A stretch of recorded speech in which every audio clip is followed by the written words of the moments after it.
Welcome to the Deep Dive. We're here to unpack complex stuff, pull out the key knowledge from, well, quite a few sources, all for you. Today, we're tackling something really central to how stocks actually move. It's called stock market float. Now, it might sound a bit technical, maybe a bit jargony at first, but understanding it is pretty vital. We're going to shed some light on it, make it clear, make it actionable for you. Yeah, absolutely. And, knowing a company's float, it's really like knowing the actual size of the playing field for that stock. It's not just about the total number of players or shares in this case. Lots of investors, they look at market cap, right?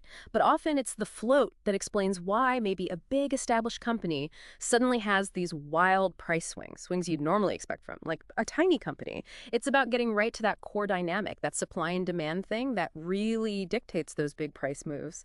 Okay, so let's unpack this then. I think many listening probably have a decent idea of what float means, but just for clarity, when we talk about float in the stock market, what exactly are we referring to? How's it different from, say, the total shares a company has issued? Right. So in simple terms, the float is the total number of shares that are actually genuinely available for public trading on the open market. And this part's crucial. It specifically excludes shares held by insiders, think executives, directors, or shares held by employees under certain plans, or even shares the company holds itself, like in its treasury. Think of it like this. A company might have, say, 1 billion issued shares. That's every share they've ever created. But the float, that's those billion shares minus any restricted shares.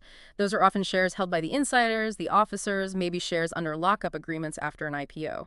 Basically, shares that can't be easily traded right now. Okay, so issued shares is the big overall number, and float is the subset of that number that's actually out there being bought and sold day to day, the tradable part. It sounds like a simple difference, but you mentioned earlier, and I've heard this too, that this is where people can miss something important. Why does this difference matter so much in real trading? Oh, it matters hugely. For a couple of key reasons, really. First up, liquidity and volatility. So if a stock has a really large float, loads of shares trading freely, it's generally more liquid. Right. That usually means smoother price changes because there's plenty of supply meeting demand. It takes a lot to move the needle. But flip that. A small float means fewer shares are available. So any decent-sized buy or sell order, well, it can push the price around much more sharply because the available supply is just tighter, constrained. Right, like that smaller pond, bigger splash idea. Yeah. A smaller slope means each trade potentially makes a bigger wave. Precisely. That captures the volatility aspect perfectly. Okay, so if the supply of tradable shares is tight like that, how does that connect to something like a short squeeze? We hear about those all the time. Yeah, that's where it gets really interesting. So imagine you have high short interest against a stock, which just means, a lot of investors have borrowed shares and sold them, betting the price will fall. Right. Now, if that high short interest is happening on a stock with a small float, well, think about it. There just aren't that many shares readily available for those short sellers to borrow in the first place. And crucially, there aren't many shares available for them to buy back later when they need to cover their short positions. Oh, okay. So if something happens, maybe good news for the company, and those shorts need to cover quickly. They're all trying to buy back shares in a market where the supply is already really limited. That sudden rush of buying demand meeting very little supply, that can force the price up dramatically.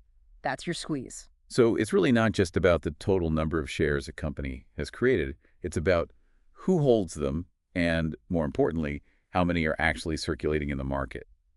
That's what dictates the behavior. Is that the core idea? That's exactly it. The float represents the shares actually in play. It's the real supply available on the open market day to day. And that number, it impacts everything from just the average daily trading volume all the way to how much impact a big institutional investor might have if they decide to buy or sell a large chunk. Okay, let's try and make this really concrete for everyone listening. You mentioned an example from our sources. Let's walk through that. Say there's company A, and it has 1 billion issued shares. Sounds enormous, right? Seems huge, yeah. But let's say insiders, the execs, founders, maybe long-term strategic holders, they hold 600 million of those shares. And those 600 million are restricted. They're not trading day to day. Okay. Well, then company A's actual float isn't 1 billion. It's only 400 million shares. Wow, okay. That's less than half the initial number. Huge difference. And it totally changes the picture, the dynamics of trading that stock. Right. So building on that, what if, say, 100 million of those 400 million float shares are sold short?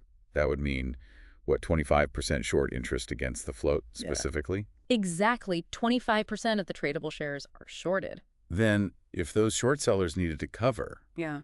buy back their shares, that could Yeah. create a really tight situation, couldn't it? Extremely tight. Because think about it. You've got 100 million shares needing to be bought back.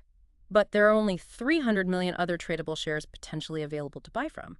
That's not a lot of room to absorb that sudden buying pressure. Especially if other buyers jump in too, sensing the squeeze. Precisely. That's where you can see those really dramatic, rapid price increases. The shorts are scrambling, demand spikes, and they're all fighting over a very limited pool of available shares. It's just pure market forces, high demand hitting very low supply. Okay, great example. Let's sort of bring this deep dive toward a close then. So to recap, float. It's basically the number of shares truly available for public trading. It filters out the shares held tightly by insiders, employees, the company itself. Think of it as your playground size for trading a stock. Right. And why it matters is, I think, pretty clear now. A small float equals fewer available shares, which means any significant buying or selling can move the price much more sharply, higher potential volatility. And crucially, this links directly to short squeezes. High short interest combined with a small float. That's the setup.